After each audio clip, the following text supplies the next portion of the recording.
നമ്മളോടൊപ്പം ഇപ്പോൾ കേന്ദ്ര സഹമന്ത്രി ജോർജ് കുര്യനൊപ്പം ഉണ്ട്. കേരളത്തിന് അഭിമാനിക്കാനാകുന്ന നിമിഷങ്ങളിലൂടെയാണ് നമുക്ക് കടന്നു പോകാനാകുന്നത്. അദ്ദേഹത്തിൻ്റെ വാക്കുകളിലേക്ക് നമുക്ക് പോകേണ്ടതുണ്ട്. എന്തെല്ലാം അദ്ദേഹത്തിന് കേരളത്തിലെ ജനങ്ങൾക്കായി ചെയ്യാനുണ്ട് എന്നുള്ളത് അദ്ദേഹത്തിൻ്റെ വാക്കിൽ നിന്ന് തന്നെ നമുക്ക് അറിയേണ്ടതുണ്ട്. മിനിസ്റ്റർ നമസ്കാരം. വളരെ പ്രധാനപ്പെട്ട വകുപ്പുകളാണ്. അതായത് കേരളത്തിൽ മൈനോറിറ്റിയും ഫിഷറീസും കേരളത്തിലെ ജനങ്ങൾക്ക് വളരെ അത്യാവശ്യമായ, അല്ലെങ്കിൽ കേരളത്തിലെ ജനങ്ങൾക്ക് അവരുടെ ശ്രദ്ധ കേന്ദ്രീകരിക്കേണ്ട ഒരു വകുപ്പാണ് പ്രധാനമന്ത്രി അങ്ങേക്ക് നൽകിയത്. എന്തെല്ലാം ഈ നാട്ടിലെ ജനങ്ങൾക്കായി അല്ലെങ്കിൽ കേരളത്തിലെ ജനങ്ങൾക്കായി അങ്ങേക്ക് ചെയ്യാൻ കഴിയും?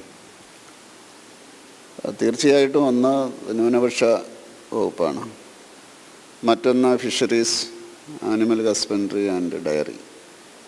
അപ്പോൾ അത് സാധാരണ പാവപ്പെട്ട ജനങ്ങളുമായിട്ട് ബന്ധപ്പെടുന്നതാണ് ഫിഷറീസും ആനിമൽ ഹസ്ബൻഡറിയും, അതുപോലെ തന്നെ ഡയറി. അപ്പോൾ അവരുമായിട്ട് സംസാരിച്ചതിന് ശേഷം ഞാൻ അതിനെപ്പറ്റി തീരുമാനമെടുക്കും. മറ്റൊന്ന് ന്യൂനപക്ഷ ക്ഷേമ വകുപ്പാണ്. അത് സ്വാഭാവികമായിട്ട് എനിക്ക് പരിചയമുള്ള വകുപ്പാണ്. ഞാൻ മൈനോറിറ്റി കമ്മീഷൻ്റെ വൈസ് ചെയർമാനായിട്ടിരുന്ന അവസരത്തിൽ അതിൻ്റെ സ്കീമുകളും അതിൻ്റെ നിയമങ്ങളും ഒക്കെ അറിയാവുന്നതാണ്. അപ്പോൾ അതിൻ്റെ അടിസ്ഥാനത്തിൽ പ്രവർത്തിക്കാൻ സാധിക്കും. കൂടുതലായിട്ട് ന്യൂനപക്ഷങ്ങൾക്ക് വേണ്ടിയുള്ള പ്രവർത്തനങ്ങൾക്ക് ഇടപെടാൻ സാധിക്കും. ഇതാണ് ഈ ഫിഷറീസ് പ്രധാനമായും നമുക്ക് കേരളത്തെ സംബന്ധിച്ചിടത്തോളം ഈ മത്സ്യത്തൊഴിലാളികളുടെ ജീവിതം, അവരുടെ ജീവിത മാർഗങ്ങൾ, നിരന്തരമായി അവിടെ പ്രശ്നങ്ങളുണ്ടാകുന്ന ഒരു സാഹചര്യമുണ്ട്. സംസ്ഥാന സർക്കാർ അതിന് എതിരെ മുഖം തിരിഞ്ഞ് നിൽക്കുന്ന സാഹചര്യമാണ് പലപ്പോഴും നമുക്ക് ഈ തിരുവനന്തപുരത്തൊക്കെ അനുഭവിക്കാൻ കഴിയുന്നത്. ഇപ്പം വിഴിഞ്ഞവുമായി ബന്ധപ്പെട്ട മേഖലകൾ നോക്കിയാലും, അതേപോലെ തന്നെ പൂന്തറ അടക്കമുള്ള മേഖലകൾ നോക്കിയാലും അവിടെ മത്സ്യത്തൊഴിലാളികളെ സംസ്ഥാന സർക്കാർ തഴയുന്ന ഒരവസ്ഥയാണ്. പ്രത്യേകിച്ച് നിരന്തരം അവരുടെ ആവശ്യങ്ങൾ, ഒരു കടൽ ഭിത്തി കെട്ടണം എന്നുള്ള ആവശ്യങ്ങൾ പോലും കൃത്യമായി നിറവേറ്റാൻ കഴിയുന്നില്ല എന്നുള്ളതാണ് യാഥാർത്ഥ്യം. ഈ ഒരു സാഹചര്യത്തിൽ കേന്ദ്രമന്ത്രി എന്ന നിലയിൽ അങ്ങേക്ക് ഈ മേഖലയിൽ എന്തെല്ലാം ചെയ്യാൻ കഴിയും എന്നുള്ളതാണ് ജനങ്ങളിപ്പോൾ ആകാംക്ഷപൂർവ്വം കാത്തിരിക്കുന്നത്. അത് അവിടെ ജനങ്ങളുമായിട്ട് പോയി സംസാരിച്ചിട്ട് അവരുടെ പ്രശ്നങ്ങൾ പഠിച്ചതിന് ശേഷം അതിൻ്റെ അടിസ്ഥാനത്തിൽ അതിനൊരു പദ്ധതി ഉണ്ടാക്കി നടപ്പിലാക്കാനായിരിക്കും ശ്രമിക്കുക.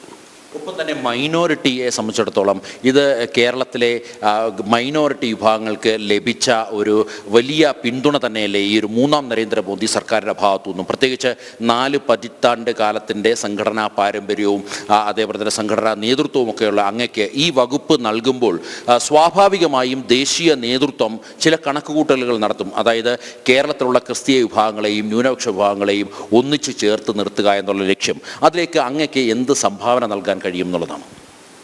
തീർച്ചയായിട്ടും ന്യൂനപക്ഷ വിഭാഗങ്ങളിൽപ്പെട്ടവർക്കുള്ള പദ്ധതികൾ നടപ്പിലാക്കുക എന്നുള്ളതാണ് സർക്കാരിൻ്റെ പദ്ധതി. നടപ്പിലാക്കുക എന്നുള്ളതാണ് എൻ്റെ കർത്തവ്യം. അതെല്ലാ ന്യൂനപക്ഷ വിഭാഗങ്ങളിലും അത് നടപ്പിലാക്കാനുള്ള ആത്മാർത്ഥമായിട്ടുള്ള ശ്രമം എൻ്റെ ഭാഗത്തു നിന്നുണ്ടാവും. അതായിരിക്കും ഞാൻ ശ്രമിക്കുക.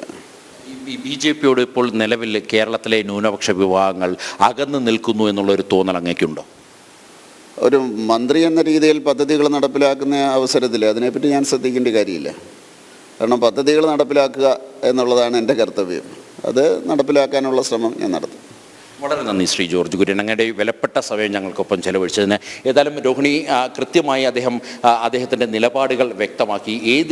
കേരളത്തിന് ഏത് രീതിയിൽ അദ്ദേഹം ഉതകുമെന്നുള്ള കാര്യം അദ്ദേഹം വ്യക്തമാക്കി. പ്രത്യേകിച്ച് അദ്ദേഹത്തിന് ലഭിച്ച പ്രധാനപ്പെട്ട 2 വകുപ്പുകൾ, ഒന്ന് മൈനോറിറ്റിയും ഫിഷറീസും. സ്വാഭാവികമായും പല രീതികളിലും പല ആക്ഷേപങ്ങൾ ഉയർന്നു വരുന്ന ഒരു സാഹചര്യമാണ് ഈ വകുപ്പുകളെ സംബന്ധിച്ച്.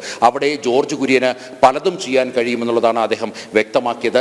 സാധാരണക്കാരായ ജനങ്ങൾക്ക്, മത്സ്യത്തൊഴിലാളികൾക്ക് തുടർന്നങ്ങോട്ട് കേന്ദ്ര സഹായം കൃത്യമായി എത്തിക്കുവാൻ ജോർജ് കുര്യൻ എന്ന സഹമന്ത്രിയുടെ സാധിക്കുമെന്നുള്ള ആത്മവിശ്വാസം ഉള്ളതുകൊണ്ട് തന്നെയാണ് അദ്ദേഹത്തെ ഈ ഒരു സഹമന്ത്രി സ്ഥാനത്തേക്ക് നിയോഗിച്ചത് എന്നുള്ളതാണ് യാഥാർത്ഥ്യം. രോഹിണി.